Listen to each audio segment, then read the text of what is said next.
So ji, welcome to company law. It's my third batch since I'm teaching company law.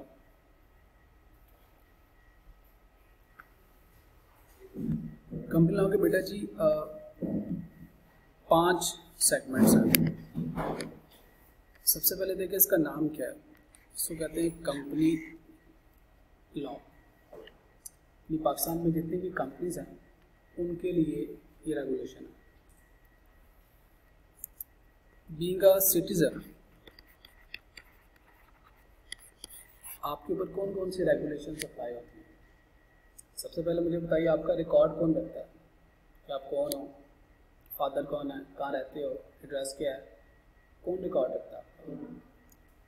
Government का कौन सा record? NADRA. Yes, NADRA is an institute जो आपका record रखते हैं और आपको एक डॉक्यूमेंट इशू करते हैं जिसको कहते हैं CNIC, कि आप पाकिस्तान के शहरी हैं, या शहरी हैं या ओवरसीज पाकिस्तान में। 2 तरह के CNIC इशू होते हैं, एक नाइकॉब और एक CNIC। अब being a citizen you are natural person.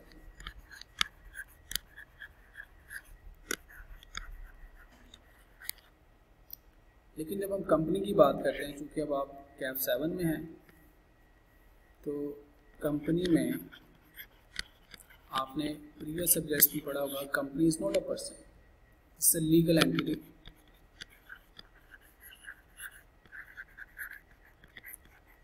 What is mean bye legal entity? Legal entity का मतलब क्या है? It's like a person in I of law.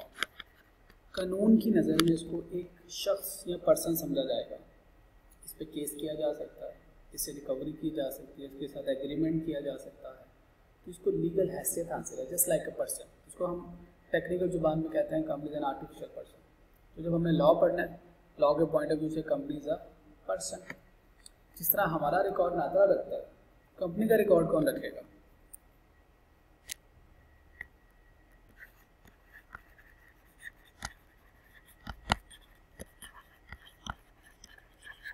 Her country में कोई ना कोई गवर्नमेंट का इंस्टीट्यूशन होता है, जस्ट लाइक नादरा जो ह्यूमंस का रिकॉर्ड रखता है पाकिस्तान में। इस तरह से कंपनी का रिकॉर्ड रखता है SECP, security exchange commission of Pakistan. This an entity, ये कंपनी का रिकॉर्ड अपने पास रखते हैं। कंपनी का दफ्तर कहाँ पे है, इसके ऑनर्स कौन है, इसका बिजनेस क्या है, इसका ऑब्जेक्टिव क्या है, इसके मेमोरेंडम के अंदर कौन कौन से काम लिखे हुए हैं, कि क्या कर सकती है कंपनी, किस तरह से कर सकती है और क्या नहीं कर सकती। और SECP क्या इशू करता है? जिस तरह नादरा CNIC इशू करता है, SECP इशू करता है सर्टिफिकेट ऑफ इनकॉर्पोरेशन।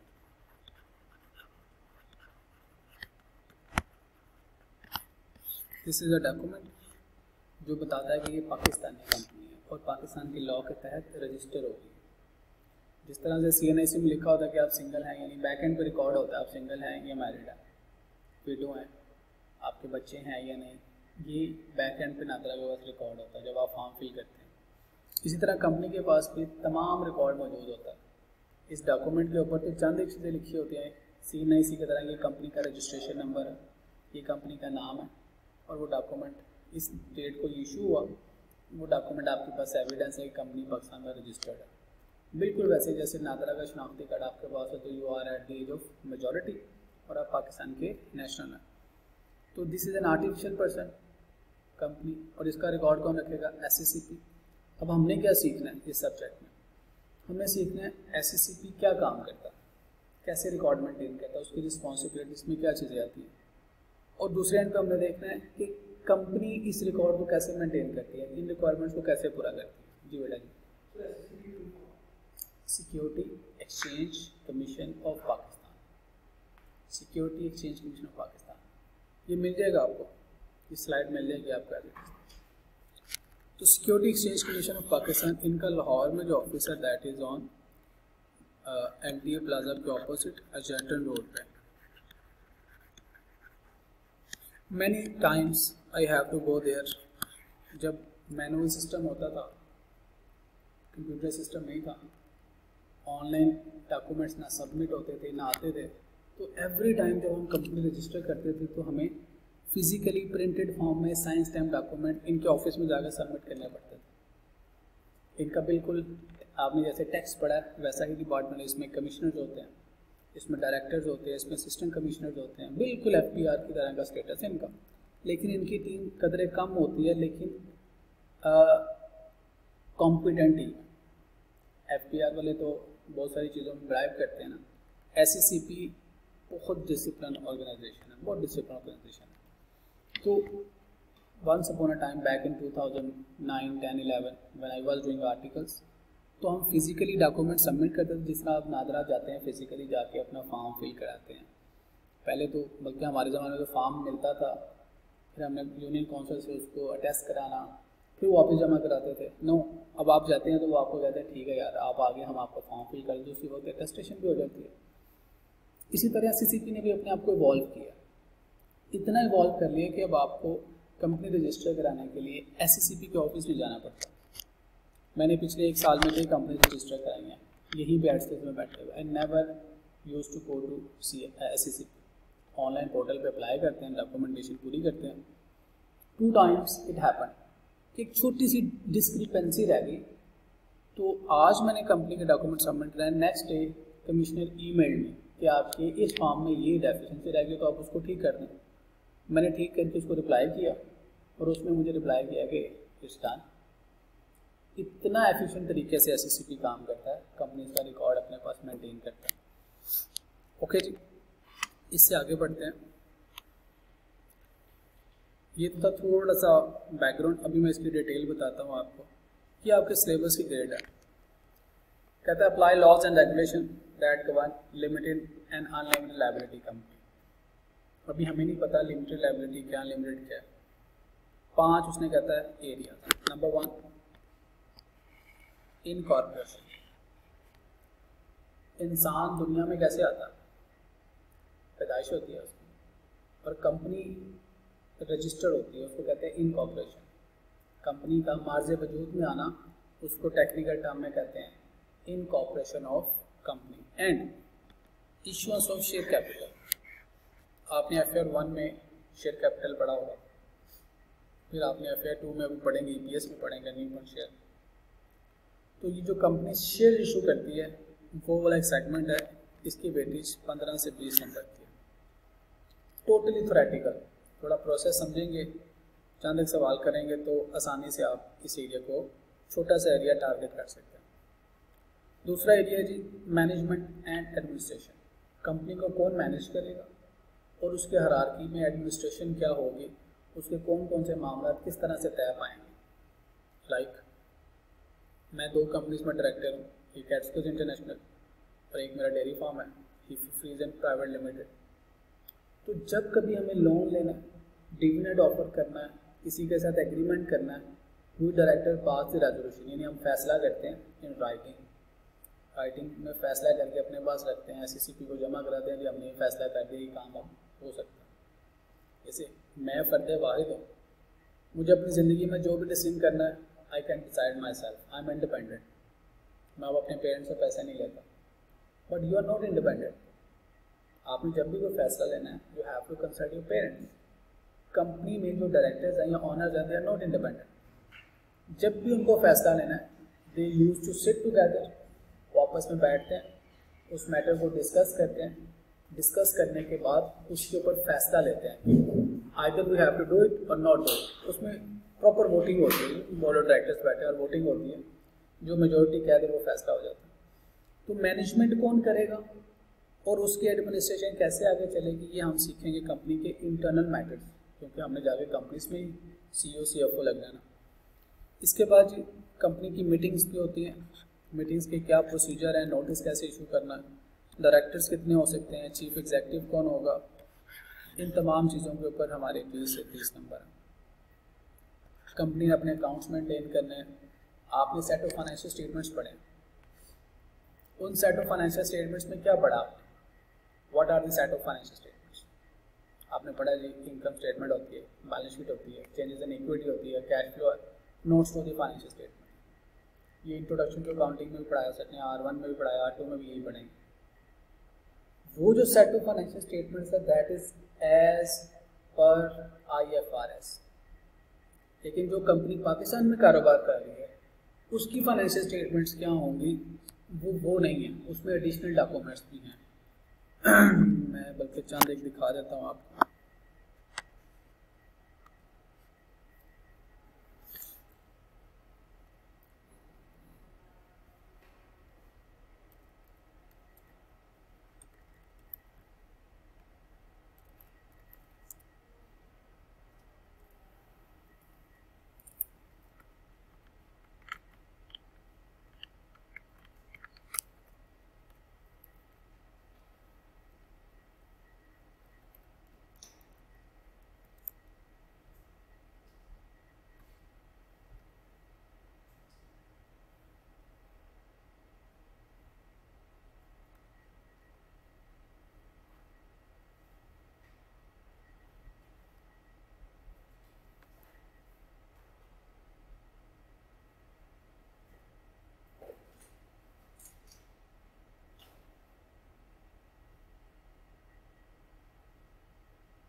ये जो इनकी वेबसाइट पे फाइनेंशियल स्टेटमेंट्स पड़े हुए हैं, ये भी SCCP की रिक्वायरमेंट है कि हर कंपनी अपनी वेबसाइट के ऊपर फाइनेंशियल स्टेटमेंट्स रखे। ये जो कंपनी रखे हुए हैं मैंने वेबसाइट से एक्सेस कर लिए हैं, हर लिस्टेड कंपनी के लिए रिक्वायरमेंट है कि अपनी वेबसाइट के ऊपर रखे financial statements. These are the financial statements जो कि एज पर SCCP है। पाकिस्तान में जो भी कंपनी बनेगी उसने अपनी फाइनेंशियल स्टेटमेंट्स में क्या क्या रखना है। बिजनेस के रिव्यूज, SCCP कहता है कि डायरेक्टर्स चेयरमैन अपनी रिव्यू रिपोर्ट देगा कंपनी की परफॉर्मेंस के ऊपर। क्या रिपोर्टिंग स्टैंडर्ड्स में लिखा हुआ है? नहीं लिखा हुआ, लेकिन SCCP ने लिखा है कि जब आप फाइनेंशियल स्टेटमेंट्स इशू करेंगे तो आपके जो chairman of the board of directors हैं उन्होंने एक रिपोर्ट देनी है जिसमें वो कंपनी की परफॉर्मेंस के बारे में बताएंगे। यानी SCCP के मुताबिक फाइनेंशियल स्टेटमेंट में एडिशनल चीज़ें। उसके बाद क्या है जी, डायरेक्टर्स रिपोर्ट होनी चाहिए। फिर कहते हैं स्वॉट एनालिसिस है। फिर कहते हैं कॉर्पोरेट गवर्नेंस, यानी जो SCCP की कंपनीज ऑर्डिनेंस या कंपनीज एक्ट की जो रिक्वायरमेंट्स हैं क्या वो पूरी की है या नहीं की, वो भी आपने लिखनी है। तो ये तमाम चीज़ें जो हैं, शेयर होल्डर्स की इंफॉर्मेशन, ब्ला ब्ला ब्ला ब्ला ब्ला, ये तमाम चीज़ें आपने रखनी है। और एक और मज़े की बात बताता हूँ, सिर्फ इतना ही नहीं, ये जो फाइनेंशियल स्टेटमेंट्स है ना, अच्छा ऑडिट रिपोर्ट भी इसका हिस्सा है। SCCP की जो फाइनेंशियल स्टेटमेंट है, ऑडिटर की जो रिपोर्ट है वो भी इसमें लगेगी, फिर हम समझेंगे फाइनेंशियल स्टेटमेंट्स हैं। और जो फाइनेंशियल स्टेटमेंट्स पाकिस्तान में बनती हैं वो इंटरनेशनल फाइनेंशियल स्टेटमेंट से फॉर्मेट में उसका फ़र्क है। जो फॉर्मेट SCCP ने बताया हुआ है, पाकिस्तान में तमाम कंपनीज उसके मुताबिक फाइनेंशियल स्टेटमेंट्स बनाती हैं। अब ये भी आपके लिए नई बात होगी, हमने कभी ये पढ़ा ही नहीं। हमने तो पढ़ा कि फाइनेंशियल स्टेटमेंट्स वही हैं जो हमें IFRS ने फॉर्मेट दे दिया। नहीं, पाकिस्तान में अगर कोई कंपनी रजिस्टर्ड है तो उसने SCCP के बनाए हुए कवानीन, जिसको कंपनीज एक्ट कहते हैं, उसके अंदर जो फॉर्मेट दिया हुआ है उस फॉर्मेट के मुताबिक फाइनेंशियल स्टेटमेंट्स बनानी है। उस फॉर्मेट में जो बताया हुआ है कि this is the set of financial statements, आपने वो बनानी है। तो हमने शुरू किया था यहाँ से। अकाउंट्स क्या होते हैं? ये कंपनी के accounts as per companies act, हमने यहाँ पे ये सीखना है। जब भी आप ऑडिट करने जाएंगे किसी भी कंपनी का, लिस्टेड कंपनी का, तो उसके फाइनेंशियल स्टेटमेंट में 5 कंपोनेंट्स नहीं है, बाकी सारी चीज़ें भी देखनी है कि जो डायरेक्टर ने रिपोर्ट दी है क्या एक्चुअली ऐसा हुआ है, क्या चेयरमैन की रिपोर्ट में जो लिखा हुआ है क्या एक्चुअली ऐसा हुआ है। ये कह रहे हैं कि हमने कॉर्पोरेट कंप्लाइंसेस की है कि SCCP के तमाम जो रूल्स हैं, रेगुलेशन है, उसको कंप्लाई किए। बीइंग एन ऑडिटर हमने ये भी देखना होता है, इसलिए हमें कैफ 7 में ये सिखाया जाता है, कैफ 8 के साथ, कि आप कंपनीज ऑर्डिनेंस पढ़ें। अब तो खैर कंपनीज एक्ट हो गया। उसके बाद लास्ट सेगमेंट, इसका सिर्फ बेसिक इंट्रोडक्शन रखा हुआ है, वाइंडिंग अप। जिस तरह कंपनी बनती है वैसे कंपनी को बंद भी किया जाता है। इंसान मरता है तो उसका आखिरी डॉक्यूमेंट क्या होता है? Death certificate. डेथ सर्टिफिकेट का मतलब है यू आर लीगली डाइड। जब तक डेथ सर्टिफिकेट नहीं है, आपका वोट भी कास्ट हो जाएगा, आपके नाम पे अकाउंट भी बने होगा, इसमें पैसे भी आ रहे हैं। डेथ सर्टिफिकेट मतलब यू आर लीगली डाइड। तो कंपनी लीगली डाइड कैसे होती है? वाइंडिंग अप के जरिए। तो बेटा 100 मार्क्स का आपका पेपर है जिसमें आपके MCQs हैं, केस स्टडी है,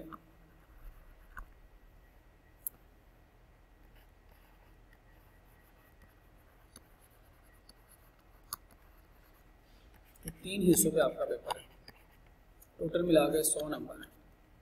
ये इसका ब्रेकअप है। कोई ऐसा पार्ट नहीं है जिसमें ICAP पेपर में सवाल ना पूछे। वेरी इजी पेपर टू पास। मेरा ख्याल है ग्रुप बी का सबसे आसान पेपर है अगर इसको पास करना है। लेकिन रिक्वायरमेंट्स क्या है वो मैं भी आपको बताता हूँ। 5 सेगमेंट्स है, हर सेगमेंट में से ICAP इसी रेंज को फॉलो करता है, किसी में मिनिमम को, किसी में मैक्सिमम को। इस रेंज से शादो नादर ही बाहर जाता है, बाहर जाए तो 1-2 नंबर का फर्क होता है, इससे ज़्यादा नंबर नहीं होता। इसी रेंज में रह के वो आपको टेस्ट करेगा। जी बेटा जी आपका सवाल। रिप्रोडक्शन थ्योरी रटा, जो लिखा हुआ है एज इट इज रिप्रोड्यूस कर रहे हैं, जो उसने किताब में लिखा हुआ है एज इट इज लिखना है। तो ये है जी हमारा सिलेबस। अब आते हैं, आज थोड़ा सा इसका इंट्रोडक्शन करते हैं आगे। अच्छा एक और बात बेटा, इसकी रिक्वायरमेंट क्या है, how to pass the paper.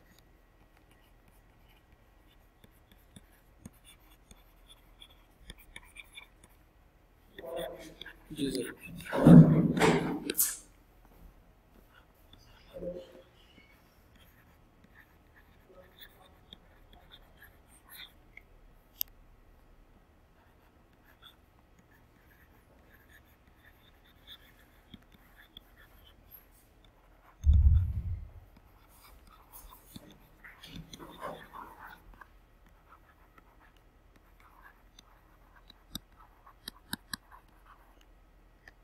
इस पेपर को पास करने का एक ही मेथड है, वो है ये जो सामने लिखा हुआ है, दैट इज रीडिंग।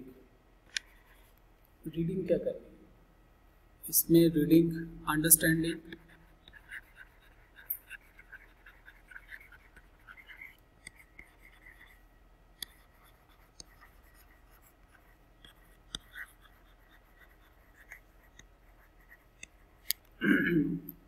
थ्योरी के पेपर में फेल होने की सबसे बड़ी जो रीज़न है that is reading, lack of reading. Students को रीडिंग नहीं करनी आती। हमें इंटरमीडिएट से इंटरमीडिएट तक आदत है आधा सवाल पढ़ना और जवाब लिखना है, रिक्वायरमेंट समझे बगैर जवाब लिख देना बस, और हम जवाब बिल्कुल ठीक लिख के आते हैं। हमें पता होता है किताब में 6 पॉइंट्स और हमें 6 ही लिखने और 6 नंबर का सवाल है, लेकिन रिक्वायरमेंट में वो 6 पॉइंट पूछे नहीं हुए, उसने तो कोई दूसरे 6 पॉइंट या दूसरे कोई 4 पॉइंट पूछे थे। सिर्फ क्वेश्चन ठीक तरह से ना समझ के हमने गलत जवाब लिखा। हमने जो लिखा वो गलत नहीं है, लेकिन वो रिक्वायर्ड नहीं था। तो बच्चा आगे कॉन्फिडेंट होता है कि मैंने लिख दिया, 6 नंबर थे, 6 पॉइंट थे, आई एम पास। जब रिजल्ट आता है तो पता चलता है नहीं जी 43 या 44 है। क्यों? वो जो 6 नंबर आप लिख के आए हो वो तो उसमें पूछे नहीं हुए थे, आपने ठीक लिखा है, hence you are confident. Result आता तो कहता है कि ये क्या ICAP में ज्यादती कर दी, ICAP में ज्यादती करता। हमने अपने क्वेश्चन को समझ नहीं सके कि उसने सारे सिनेरियो में पूरा टॉपिक डिस्कस करने के बाद पूछा क्या था। तो थ्योरेटिकल जो सब्जेक्ट है उसमें जब केस स्टडी आता है स्पेसिफिकली, उस केस स्टडी को समझना ही हार्ड है। जब आपके अंदर रीडिंग एबिलिटीज नहीं होंगी तो आप भी समझ सकेंगे। तो मैं कोशिश करूँगा most of the pass papers questions आपके साथ क्लास में डिस्कस करूँ। ICAP ने किताब में काफ़ी सारे ऐड कर दिए हुए हैं, जो नहीं है वो इंशाल्लाह मैं आपसे शेयर कर लूँगा चैप्टर वाइज। दूसरा प्रॉब्लम, थ्योरी में क्या होता है, इजी टू अंडरस्टैंड। क्लास में ऐसे समझ आता है ये तो कोई मसला ही कोई नहीं है, बट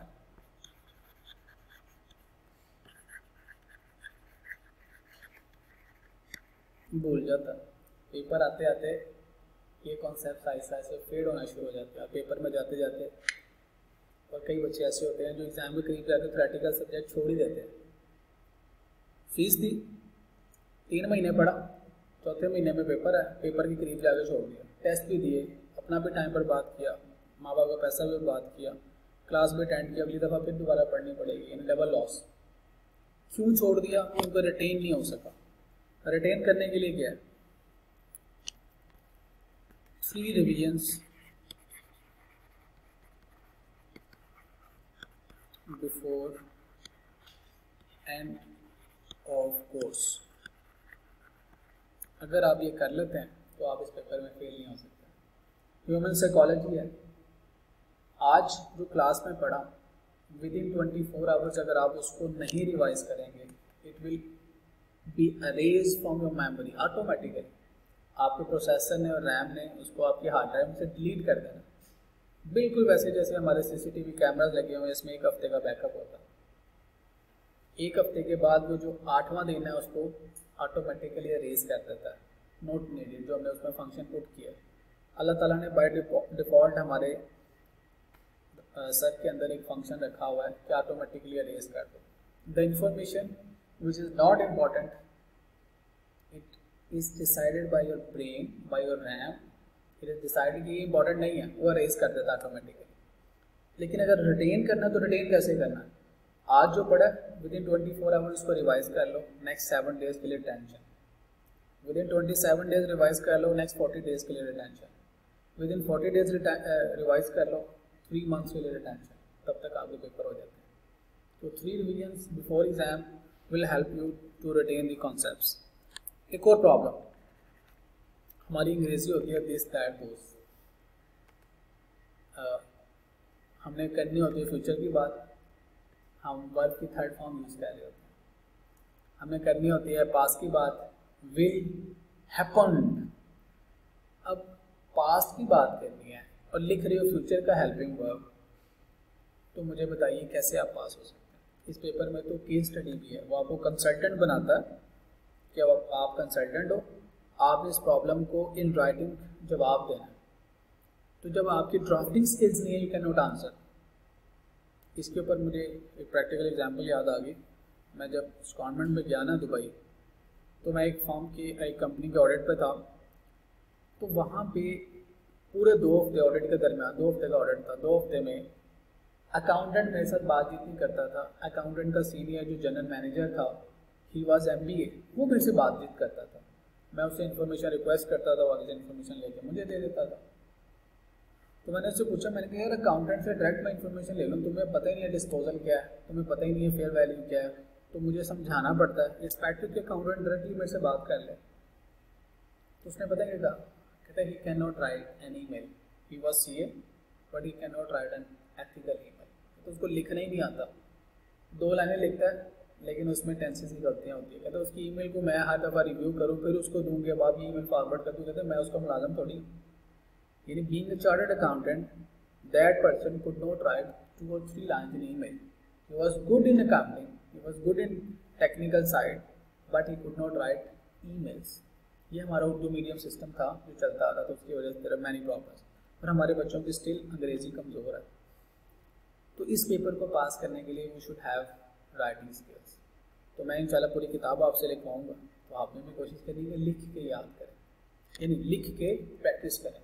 तो जब आप लिख रहे होते हैं, लिखते लिखते बहुत सारी चीज़ें समझ आ जाती हैं, आपकी वोकैबुलरी भी बन जाएगी, सब्जेक्ट की टेक्निकल लैंग्वेज भी आ जाएगी। तो यहाँ में हमने as much as we can write, इसको भी समझिए आपका थ्योरेटिकल सब्जेक्ट की तरह। Whatever you read here, you learn here, घर जाके एक दफ़ा उसको हाथ से गुजार दो, एटलीस्ट पास पेपर को सॉल्व कर दें, तो it will make you success इंशाल्लाह। लास्ट थिंग इज रिविजन्स, को मैंने ऑलरेडी बता दिया। जितनी दफ़ा रिविजन्स करेंगे उतनी दफ़ा ये सब्जेक्ट आपके लिए आसान हो जाएगा। और हर नेक्स्ट रिविजन में you will understand in better sense. आपको तीसरी चौथी रिविजन में जाके इवन जब SSCP ने ये लॉ बनाया ना, कंपनीज एक्ट बनाया, आपको वहाँ तक भी सेंस समझ आएगी क्यों बनाया वो। पहली दफ़ा तो आप सिर्फ उसको रटा लगाएंगे, समझेंगे। दूसरी दफ़ा बेहतर समझ, अच्छा यार ये हाँ ऐसे करना। तो तीसरी दफ़ा अच्छा ये बनाया क्यों था। और चौथी दफ़ा शायद आप गोरे तक भी पहुँचेंगे, उसने ये सोचा था और उसने 80s में ये सोचा हुआ, तो वहाँ तक भी सोच आ सकता है। लेकिन थर्ड फोर्थ रिवीजन में जाके आपको बेटर से बेटर अंडरस्टैंडिंग होगी, तो सिलेबस थोड़ा लगने लगेगा इंशाल्लाह। अच्छा, एक और चीज़, उसके बाद मैं अपने सब्जेक्ट पे आता हूँ। एक आखिरी चीज़ और, हमें यहाँ पे बेटा 3 पार्टी स्टडी करनी है।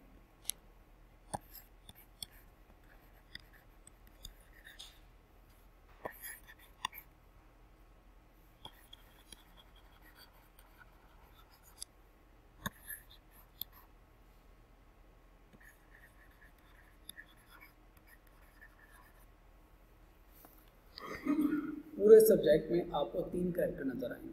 एक नज़र आएगा SACP कि SACP को ये करना है, SACP ने ये किया, आपने ये डॉक्यूमेंट SACP को जमा कराना है। जब भी SACP कहेगा तो उसका मतलब होगा रजिस्ट्रार और कमिश्नर, ये 3 कैरेक्टर हैं इसमें। दूसरा, जब भी कंपनी का कहेगा तो it's company secretary,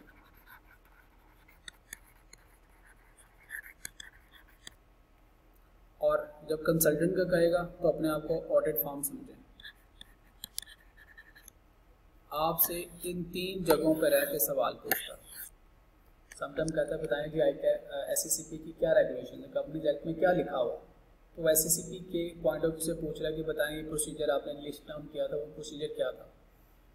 sometime company के पॉइंट ऑफ व्यू से पूछेगा बताएं कंपनी ये काम करना चाहती है, क्या लीगल रिक्वायरमेंट्स हैं, तो आपने कंपनी सेक्रेटरी बन के सोचना है। कुछ कंपनी सेक्रेटरी चार्टर्ड अकाउंटेंट्स को पाकिस्तान में 3 लीगल पोजीशंस मिली हुई हैं। Number 1 CFO of a listed company, it should be chartered accountant. Company secretary जिसने ये काम करना है, that should be chartered accountant of a listed company. और last one is auditor, external auditor Pakistan में चार्टर्ड अकाउंटेंट की रिपोर्ट साइन कर सकते हैं। ये 3 लीगल पोजीशंस हैं, उनमें से एक कंपनी सेक्रेटरी है। मेरे उस्ताद जिनसे मैंने पढ़ा हुआ आमिर शहबाज साहब, he was company secretary at that time at Nishat Chunian. अब तो खैर उनकी अपनी फॉर्म है माशाल्लाह, आमिर शहबाज एंड कंपनी। जब हम उनसे पढ़ते थे तब वो निशात चूनिया में कंपनी सेक्रेटरी थे। तो चार्टर्ड अकाउंटेंट कंपनी सेक्रेटरी बनते हैं। तो ये सब्जेक्ट की इंपॉर्टेंस है आपकी ज़िंदगी में। इसके 2 सब्जेक्ट्स हैं, एक आप पढ़े हो, एक आपने C5 में जाके पढ़ना इसका एडवांस। और ये फॉर्म्स के अंदर पूरा एक सेगमेंट होता है, उसको हम कहते हैं कंसल्टेंसी डिपार्टमेंट। वो कंसल्टेंसी डिपार्टमेंट कंपनीज की रूल्स रेगुलेशन के ऊपर कंसल्टेंसी देता है। जो लिस्टेड कंपनीज है वो तो अपना कंपनी सेक्रेटरी रखते हैं, लेकिन जो प्राइवेट कंपनीज है उनका कंपनी सेक्रेटरी नहीं होता, तो वो तमाम ऑडिटर से जाके अपने काम कराते हैं। और ऑडिट फॉर्म्स ने अपना एक डिपार्टमेंट रखा होता है, उसको कहते हैं कंसल्टेंसी डिपार्टमेंट। उसमें ट्रेनिंग्स भी होते हैं, सीनियर्स भी, मैनेजर भी, इवन उसका पार्टनर भी होता है। तो उस पार्टनर ने क्या काम करने हैं, ये वाले सारे काम करने हैं। तो 3 रोल आप इसमें देखने, और इन तीनों रोल्स में रह के आपसे सवाल पूछता है, क्योंकि जो कमिश्नर है वो चार्टर्ड अकाउंटेंट भी होते हैं, रेगुलेशंस बनाने में भी रेगुलेटर भी चार्टर्ड अकाउंटेंट, कंपनी सेक्रेटरी भी चार्टर्ड अकाउंटेंट, कंसल्टेंट भी चार्टर्ड अकाउंटेंट। तो आपको इन्हीं तीनों रोल्स में रहकर सवाल पूछेगा, तो आपने इन तीनों रोल्स में रहकर जवाब देना।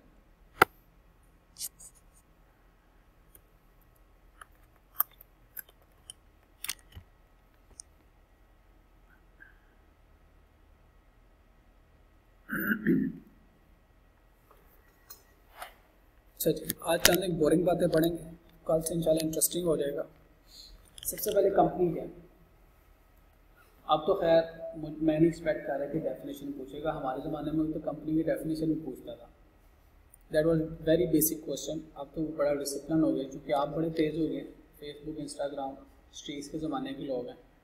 हम तो ज़माने में थे जीमेल और नहीं Yahoo chat, MS messenger chat, तो हमारे से बड़े आसान सवाल पूछता था। लेकिन आप लोग अब माशाल्लाह जीनियस हैं, तो उसने अपना डिफ़िकल्टी लेवल इंक्रीज़ कर दिया। कहता है what is company, is registered, यानी कंपनी की पहली शर्त क्या आ गई, उसको रजिस्टर्ड होना है अंडर कंपनी लॉ। अब कंपनी लॉ से क्या मुराद है, जब पाकिस्तान बना, पाकिस्तान ने गोरे का लॉ अडॉप्ट किया, कंपनीज एक्ट 1930। जो पाकिस्तान बनने से पहले बरसगीर पे ब्रिटिश लॉ अप्लाइड था कंपनीज के ऊपर, जब पाकिस्तान बना एज इट इज उसको अडॉप्ट किया। तो जो कंपनीज 1947 में जो 1913 का लॉ एप्लीकेबल था, उसके मुताबिक जो कंपनी रजिस्टर हुई हैं उसको भी हम कंपनी कहेंगे। That is what we mean by company. उसके बाद कंपनीज ऑर्डिनेंस, पाकिस्तान में जो गोरे का लॉ था 1913 वाला, उसको 1984 में जाके चेंज किया, यानी पाकिस्तानी जो तब्दीलियाँ रिक्वायर्ड थी वो तब्दीलियाँ की। इसके तहत भी जो कंपनी रजिस्टर हुई है वो भी कंपनी है। और उसके बाद आपका कंपनीज एक्ट अब तो 2017 आ गया ना, कंपनीज ऑर्डिनेंस 2016, और उसके बाद आ गया कंपनीज एक्ट 2017। इन चारों के तहत जो भी कंपनी रजिस्टर हुई हैं उसको कहता है कंपनी लॉ, कहता है कि ये कंपनी है। कंपनी लॉ से मुराद क्या है, ये चारों नीचे जो रेगुलेशन है इसको इन जनरल कंपनी लॉ कहा जाता है। 1913, 1984, 2016, 2017 इन चारों लॉज के तहत जो भी कंपनी रजिस्टर हुई हैं उनको कहते हैं दीज आर द कंपनीज। इसको कहते हैं इज गवर्नड बाय। अब मौजूदा जो टाइम है इसमें कौन सा लॉ एप्लीकेबल है? Companies act 2017। ये तमाम कंपनीज इसके मुताबिक, ये जो लॉ है 2017 का, इसके मुताबिक गवर्न होंगी, इसके मुताबिक चलेंगी। एंड दूसरा कहता है governed bye memorandum of association and memorandum of article of association. ये दो डॉक्यूमेंट्स है। मेमोरेंडम ऑफ एसोसिएशन का मतलब है कि कंपनी का डॉक्यूमेंट है।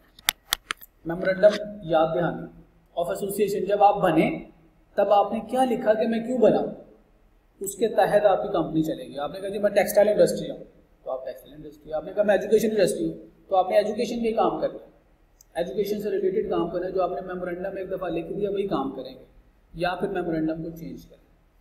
उसके बाद एंड आर्टिकल्स ऑफ एसोसिएशन, ये भी कंपनी का डॉक्यूमेंट है। इसमें आपने लिख दिया कि कैसे डिविडेंड ऑफर करना है, कैसे कंपनी ने नए शेयर इशू करने हैं, किस डायरेक्टर को हायर करना है, उसकी क्या रिक्वायरमेंट्स होनी चाहिए, क्या एजुकेशन होनी चाहिए, इसके तहत कंपनी चलेगी।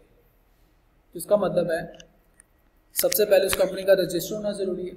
दूसरा, जो इस वक्त कंट्री में लॉ एप्लीकेबल है उसके मुताबिक उसने काम करना है। और तीसरा, जो कंपनी के अपने लिखे हुए डॉक्यूमेंट्स हैं, मेमोरेंडम जब इनकॉर्पोरेट हुई, और आर्टिकल ऑफ एसोसिएशन जिसके मुताबिक उसने काम करना है, ये तीन चीज़ों के तहत जो भी बिजनेस काम कर रहा होगा उसको कहते हैं टेक्निकल जुबान में कंपनी। ठीक है, तो मैं इसको एक दफ़ा फिर रिवाइज करता हूँ। What is company? Companies ordinance, companies act 1913, companies ordinance 1984, companies ordinance 2016, companies act 2017। इन तमाम लॉज के तहत जो भी कंपनीज ने अपने आप को उस टाइम पर रजिस्टर कराया उन तमाम को कंपनी कहा जाएगा, नंबर 1। और उन कंपनीज के मामला को चलाया जाएगा जो मौजूदा लॉ है उसके मुताबिक। ये लॉ ऑफ लैंड है, प्लस जो कंपनी के अपने दो डॉक्यूमेंट्स हैं जिसके तहत उस कंपनी ने चलना है, इसको हम कहते हैं दिस इज द कंपनी। तो यानी कंपनी बना के कारोबार करना इतना आसान नहीं है। Every year you have to comply. हमारी प्राइवेट कंपनियां तो हमें एनुअल रिक्वायरमेंट्स हैं कि ऑडिट कराएं, अपने अकाउंट सबमिट करें, फॉर्म ए फॉर्म 29 पढ़े, यानी आपने अपडेट करने को डायरेक्टर चेंज तो नहीं हुए, शेयर होल्डिंग चेंज तो नहीं हुई, आपने हर साल अपडेट करना है। शनाख्ती कार्ड तो एक दफ़ा बना दिया आपने, 6 साल बाद जाके 5 साल बाद अपडेट करना है। लेकिन कंपनीज कहती हैं मिनिमम जो रिक्वायरमेंट है वो एनुअल अपडेट ऑफ क्रीडेंशियल है। अब कौन ओनर है, अब कितना शेयर होल्डर कैपिटल है, कंपनी के एसेट्स क्या हैं, कंपनी की लाइबिलिटीज क्या हैं, कंपनी के क्या मामला है, साल में एक दफ़ा मिनिमम आपने सबमिट करने हैं। ये कौन कहता है? कहता है गवर्नड बाय कंपनी। लेकिन जो लिस्टेड कंपनीज हैं उन्होंने 4 दफ़ा हर क्वार्टर के बाद उन्होंने फाइनेंशियल स्टेटमेंट्स SEC को सबमिट करनी है और पब्लिक भी करनी है। तो ये है जी हमारे पास कंपनी। अब आते हैं companies and artificial person. Legal status क्या है जी? सोल प्रोप्राइटर, पार्टनरशिप और कंपनी। कंपैरिजन में समझें तो समझ आएगी। Sole proprietor natural person, partners natural person. Partnership की कोई एग्जांपल दे सकते हैं आप?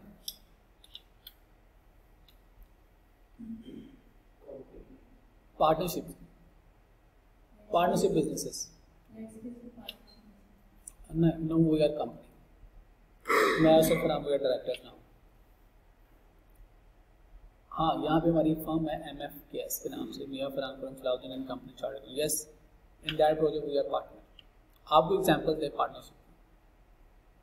पाकिस्तान में कोई पार्टनरशिप बिजनेस जिसको आप जानते हो, और कौन लोग हैं आप? आर्टिकल्स कहाँ से करने हैं? PwC से, KPMG से, डिलॉयट से, EY से, बिग 4 से आर्टिकल्स करने हैं। हर जो CA स्टूडेंट है उसका ख्वाब बिग 4। तो ये जो बिग 4 है क्या है? They are partnership firms, they are partnership business, they are not the companies. तो ICAP में जितनी भी फर्म्स रजिस्टर होती हैं जो चार्टर्ड अकाउंटेंट कंसल्टेंसी फर्म्स बनाते हैं, they are partnership firms, they are not companies. जितने भी लॉयर, ये जो वकील हैं, जितनी भी ये लॉ चैम्बर्स बनाएंगे, दे आर पार्टनर्स। जितने भी इंजीनियर्स हैं, ये इंजीनियरिंग फर्म बनाएंगे, दे आर पार्टनरशिप फर्म्स। तो there are lot of examples in the Pakistan. लेकिन उस पर लॉ कौन सा अप्लाई होगा? पार्टनरशिप एक्ट, जो आपने बिजनेस लॉ में पढ़ा। कंपनीज की एग्जांपल बताइए। Companies and artificial person. हाँ जी, कोई एग्जांपल? सुई नॉटिंघम, SNJPL, यस। कंपनी की कोई एग्जाम्पल?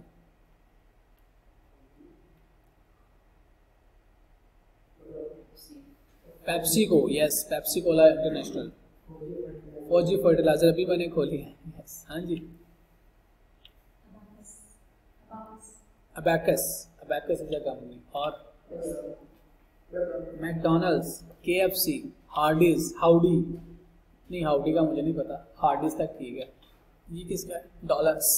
ये कौन सी कंपनी है? Mabel, think, Lenovo, these are the companies. Apple is a company. तो ये तमाम कंपनीज हैं। पाकिस्तान में देखिए बड़ी बड़ी कंपनीज कौन सी हैं? पेल, पाक इलेक्ट्रॉन लिमिटेड, डेस्कॉन लिमिटेड, जिसके साथ लिमिटेड लिखा हुआ आ जाएगा, those are the companies. There are lot of businesses in the Pakistan. आपको पता है इन बिजनेसेस के मसले कौन हल करता? यू आर द पीपल जो इन बिजनेसेस के मसले हल करता है, इनके अकाउंटिंग के, इनके ऑडिट के, इनके टैक्स के, इनके बुक कीपिंग के, इनकी ERP के, everything related to business. You are the people who will resolve the problems of companies. Pakistan में कितनी कंपनीज रजिस्टर्ड हैं? आज की आपके असाइनमेंट है, आज आपने घर जाके ढूंढ के बताना है मुझे पाकिस्तान में लिस्टेड कंपनीज कितनी है और प्राइवेट कंपनीज कितनी है। ये आज आपके असाइनमेंट है। और कल हम जाके डिवाइड करेंगे उन कंपनीज को 9000 से, बल्कि 9000 नहीं, 5500 से। टोटल पाकिस्तान में 9000 चार्टर्ड अकाउंटेंट्स हैं जो एक्टिव हैं, जिसमें से 3500 बाहर जा चुके हैं। 3500 चले गए बाहर, तो बाकी रह गए 4500। उन नंबर ऑफ कंपनीज को हम 4500 से डिवाइड करेंगे, तो फी चार्टर्ड अकाउंटेंट निकल आएगा। ऑन एवरेज एक चार्टर्ड अकाउंटेंट कितनी कंपनीज को सर्व करता? मेरे जितने भी दोस्त हैं जो इंडस्ट्री में हैं, everyone is handling more than 10-15 companies, group of companies को हैंडल कर रहे हैं। Firms are handling more than 500-1000 companies. Even एक फॉर्म जिसमें 2-2, 3-3 पार्टनर है, they are serving many firms. तो this is the reason why chartered accountancy is popular in Pakistan, क्योंकि company ज़्यादा हैं, अकाउंटेंट्स थोड़े हैं। और जो 9000 थे उनमें से भी ज़्यादा बाहर चले गए, हमारे 3500 के करीब। बाकी जो रह गए उनमें से कुछ बहुत ही बुजुर्ग हो गए, तो कुछ 3-1000 एक्टिव मेंबर्स हैं चार्टर्ड अकाउंटेंट्स जो कंपनीज को अपनी सर्विसेज ऑफर करते हैं, इसलिए आपकी वर्थ है। तो ये आज आपकी असाइनमेंट है जी, आपने पढ़ के आना है। तो legal status, soul proprietor partnership में नेचुरल पर्सन होते हैं। कंपनी में, company itself is a person, that is an artificial person. Company को जब कहा जाएगा आओ अदालत में, कंपनी को सामान आएगा, तो अदालत में कौन जाएगा? उसका लीगल रिप्रेजेंटेटिव जाएगा, जिसको कंपनी थोड़ा अथॉराइज करेगी अपने स्टैम्प के जरिए, लीगल सील के जरिए, वो बंदा जाएगा अदालत में कंपनी को रिप्रेजेंट करने के।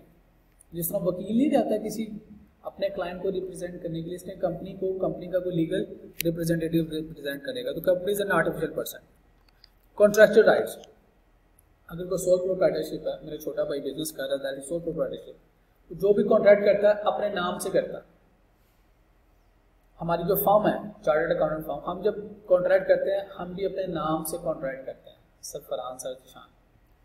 लेकिन जो कंपनी है, जब हम एड्सकिस इंटरनेशनल का किसी के साथ कॉन्ट्रैक्ट करते हैं, तो वो एड्सकिस इंटरनेशनल वर्सेस अदर पर्सन या कंपनी, उसमें ना सरफरान का नाम है ना सर शान का नाम है। तो जब हम किसी थर्ड पार्टी के साथ ऐसे कंपनी रजिस्टर करते हैं, तो कंपनी क्या करती है? मे एंटर इनटू कॉन्ट्रैक्ट, यानी कंपनी कौन कौन से कॉन्ट्रैक्ट्स आपने जिंदगी में पढ़े हुए हैं? आपने कॉन्ट्रैक्ट लॉ पढ़ा, बिजनेस में सेल परचेज का कॉन्ट्रैक्ट कंपनी के नाम से होगा। आपने लीजिंग पढ़ी है, पढ़ ली कि नहीं पढ़ी है? लीजिंग R2 में पढ़ेंगे, लीजिंग पढ़ेंगे आप। जब आप लीज पढ़ेंगे, कंपनी अपने नाम से गाड़ी निकलवा सकती है। लीजिंग, किसी पे केस करना है, कंपनी अपने नाम से केस करा सकती है। तो कंपनी की लीगल हैसियत है। तो कंपनी क्या है? कॉन्ट्रैक्चुअल राइट्स है और कंपनी की ऑब्लिगेशन। अगर किसी का कर्जा देना है तो कंपनी पे करेगी। लेकिन पार्टनरशिप में इंडिविजुअल्स और partners, they are the people who are responsible legally. Liability to pay debt, partnership में individual partner, company itself will pay the debts. Ownership of the assets, individual और पार्टनर्स, जितना भी assets पड़े हुए हैं firm के अंदर, सोल प्रोप्राइटरशिप के अंदर, वो ओरिजिनल ओनर कौन है? जो उसका मालिक है या पार्टनर। लेकिन कंपनी में डायरेक्टर्स जो ओनर्स हैं यानी share holder, they are not the owner of the assets. यानी मैं एक शेयर होल्डर हूँ कंपनी का, मैं कंपनी का मालिक हूँ 50% का, लेकिन ये एसेट्स मेरे नहीं है। एड्स केस में ये जो कुर्सियाँ पड़ी है, जैसी पड़ी है, मेरा नहीं है, लेकिन मैं 50% का पार्टनर हूँ, मेरे पास नहीं है ये चीज़ें, ना मैं इसका ऑनर हूँ। Who is the owner? Axis international is the owner. तो मैं कहीं का मालिक हूँ भाई, मैं कहीं का मालिक हूँ, मैं मालिक हूँ नेट एसेट्स का। आपने इक्विटी में पढ़ा होगा, बैलेंस शीट में पढ़ा होगा, net assets, total assets minus total liabilities, यानी कंपनी के टोटल एसेट्स, उसको बेचने के बाद जो कंपनी के कर्जे हैं वो अदा कर दो, उसके बाद जो पैसा बचेगा मैं उसका 50% ओनर हूँ। मैं इन एसेट्स का ओनर नहीं हूँ, ये मेरे नाम से नहीं है एसेट्स, ये लिखा हुआ है यहाँ पे। ओनरशिप ऑफ द एसेट्स किसके हैं? कंपनी के, मेरे एसेट्स नहीं है। Right to receive from the debtors, अगर मैं सोल प्रोप्राइटर हूँ या पार्टनरशिप में, फोन करके डायरेक्ट अपने अकाउंट में पैसे मंगवाऊंगा, लेकिन बच्चों की फीसिस हम अपने अकाउंट में नहीं मंगवा सकते, हम कंपनी अकाउंट में मंगवाते हैं। हीफर एंड फ्रीजर प्राइवेट लिमिटेड हम मिल्क बेचते हैं एंग्रो को, लेकिन एंग्रो हमारे अकाउंट में पैसे भेजता है, मेरे अकाउंट में पैसे नहीं भेजता। निशान फरमान कहता हम इंडिविजुअल से काम नहीं करते, कंपनी अकाउंट दे हम उसमें पैसे ट्रांसफर करेंगे। तो company have the right to receive, यानी कंपनी इज अ पर्सन, जो एक इंसान के राइट्स है वही राइट्स कंपनी को दे दिए गए। Management of the business, individual sole proprietor है, दुकानदार खुद चलाएगा, गोगा नकीबिया खुद चलाएगा।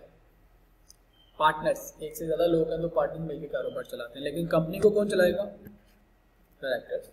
शेयर होल्डर नहीं कहा, ये नहीं कहा कि मालिक चलाएंगे, कहा डायरेक्टर चलाएंगे, जो कंपनी में डायरेक्शंस देते हैं। ये शेयर होल्डर भी हो सकता है डायरेक्टर, लेकिन director will regulate the company. इस डायरेक्टर के लिए रूल्स रेगुलेशंस बनाए गए हैं कि इसने क्या करना और क्या नहीं करना, इसके क्या राइट्स और क्या नहीं है, क्या ड्यूटीज हैं क्या नहीं है, ये हम पढ़ेंगे इंशाल्लाह। और इसमें से कोई 15 से 20 नंबर का पेपर आता है डायरेक्टर्स वाले सेगमेंट में से। तो लायबिलिटी टू पे टैक्स, कंपनी के केस में कंपनी पे करेगी, इंडिविजुअल के केस में इंडिविजुअल या पार्टनर्स पे करेंगे। और उसके बाद legal obligation for break of law, अगर कोई वायलेशन की है तो इस बंदे को जेल में ले जाएंगे, यहाँ पे पार्टनर्स जेल में जाएंगे। यहाँ पे क्या होगा, यहाँ तो डायरेक्टर्स जेल में जाएंगे, या कंपनी को बैन किया जाएगा, कंपनी को फाइन किया जाएगा, कंपनी को सजा दी जाएगी कि आप बिजनेस नहीं कर सकते, बिजनेस क्लोज कर दो, बिजनेस वाइंड अप कर दो, बिजनेस फाइन पे करें, कंपनी को फाइन किया जाएगा। या रेयरली डायरेक्टर्स को भी एंगेज किया जा सकता है अगर डायरेक्टर ने अपनी पावर से एक्सीड किया तो ये जिन दोनों में फर्क है।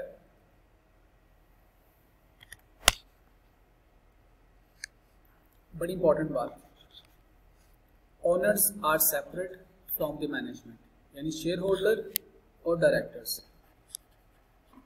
Share holders are the owners, management कौन है? Directors are managing the company. दूसरे नंबर पे सेपरेट लीगल एंटिटी, इसका मतलब इनके अपने एसेट्स, अपनी लायबिलिटीज, अपने राइट्स, डेटर्स से खुद पैसे रिसीव करेंगे, इन्होंने खुद टैक्स पे करना है, कंपनी है। Share capital, share of capital and share capital,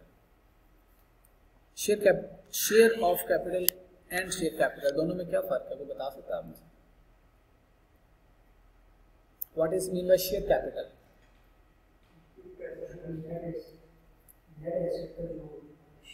गलत जवाब, गलत जवाब।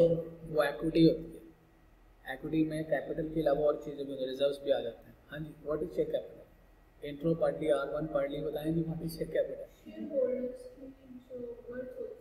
गलत जवाब, वो उसको कहते हैं authorise capital. What is mean by share capital? Yes है, दोबारा बताएं। Yes, issued capital. For example, company issue कर सकती थी 1 मिलियन शेयर्स, लेकिन कंपनी ने सिर्फ 1000 शेयर इशू किए, इसको कहेंगे हम शेयर कैपिटल। अब ये शेयर किसने किया? शेयर ऑफ कैपिटल से 500 इसमें से एक बंदे के, 201 के, 101 के, फिर 201 के, तो ये हो जाएगा शेयर ऑफ कैपिटल। तो कैपिटल में किसने शेयर किया हो? Share of capital. देखिए अल्फाज का मतलब है sir, share of capital and share capital. तो शेयर कौन करेगा? एक छोटा सा शेयर होता है, 5 रुपये का हो सकता है, 10 का, 20 का, 500 का, 1000 का, डिपेंड अपॉन। जैसे आपकी जेब में अगर 100 रुपये का नोट है तो स्मॉलेस्ट यूनिट क्या है? पाकिस्तान में इस वक्त स्मॉलेस्ट यूनिट ऑफ करेंसी क्या है? 1 रुपी। तो 1 को कहेंगे शेयर। कंपनी में 1 लाख शेयर हैं तो एक इंडिविजुअल शेयर को क्या कहेंगे? स्मॉलेस्ट यूनिट को कहेंगे शेयर। मेरे पास 10 हैं, 50 हैं, 1000 हैं, 2000 हैं, लेकिन जो एक सिंपल यूनिट है, सिंपलेस्ट स्मॉलेस्ट यूनिट है, उसको हम कहेंगे शेयर। शेयर होल्डर किसको कहेंगे? जैसे आपकी जेब में पैसा, आपके वॉलेट में पैसा है, वो किसका है? अगर शेयर आपकी जेब में पड़ा हो तो आपका होगा? नहीं, उसकी मल्कियत ट्रांसफ़र होती है, जिसका नाम लिखा है वो उसका है। जिस तरह मोटरसाइकिल के कागज़ आपके हैं लेकिन मेरी जेब में पड़े हो तो क्या मोटरसाइकिल मेरी नहीं। Bearer is not the owner, share के ऊपर शेयर के ऑनर का नाम लिखा होता है। करेंसी नोट जिसके पास है वो उसका, लेकिन पैसा कभी किसी का नहीं होता। यानी हो शेयर होल्डर कौन है? जो शेयर का लीगल मालिक है, जिसका ऊपर नाम लिखा हुआ दैट इज शेयर होल्डर। और शेयर कैपिटल क्या है? उन शेयर्स को इशू करने की वजह से जो पैसा कंपनी में आया दैट इज शेयर कैपिटल। तीनों बातों में फर्क समझ आ गया। What is share? Smallest unit, individual unit. जैसे करेंसी में आपके ज़माने में 1 रुपीज़, मेरे ज़माने में सबसे छोटा जो करेंसी का यूनिट था दैट वाज 10 पैसा, नहीं 5 पैसा। हम उसको कहते हैं पंजू दसो, 5 पैसा 10 पैसा, छोटे छोटे सिक्के होते थे। मेरे वालिद साहब की उम्र में उनकी एज में जो सबसे छोटी करेंसी का यूनिट था वो था 1 पैसा, यानी 1 रुपये के 100 पैसे होते थे। वो 1 पैसा वाज स्मॉलेस्ट यूनिट। तो इसमें कंपनी का जो स्मॉलेस्ट यूनिट है शेयर कैपिटल, तो किसी का 10 का होता है, किसी का 20 का, किसी का 50, किसी का 100 का, डिपेंड अपॉन। हर किसी ने अपने शेयर की वैल्यू अपनी मर्जी से रखी होती है, आप भी रख सकते हैं। तो जो स्मॉलेस्ट यूनिट होगा दैट इज दी शेयर। जो उस शेयर के मालिक है उनको कहेंगे शेयर होल्डर्स, जिन्होंने उसको खरीदा हुआ है, जिनका नाम उस डॉक्यूमेंट के ऊपर लिखा हुआ है। अब तो डिजिटल शेयर्स आ जाते हैं ना, जैसे मेरे अकाउंट में डिजिटल करेंसी पड़ी हुई है, नोट नहीं पड़े लेकिन मेरे अकाउंट में पैसे पड़े हुए, डिजिटल करेंसी। इसी तरह मेरे पास फिजिकली शेयर नहीं पड़ा हुआ, मेरे अकाउंट में पड़े हुए शेयर, तो डिजिटल ऑनर, डिजिटल शेयर। तो जिसके नाम पे शेयर इशू हुए दैट इज द ऑनर। और व्हाट इज शेयर कैपिटल? वो डॉक्यूमेंट्स को इशू करने की वजह से कंपनी में जो पैसा आया उसको हम कहेंगे दिस इज शेयर कैपिटल। कल इंशाल्लाह यहीं से शुरू करते हैं।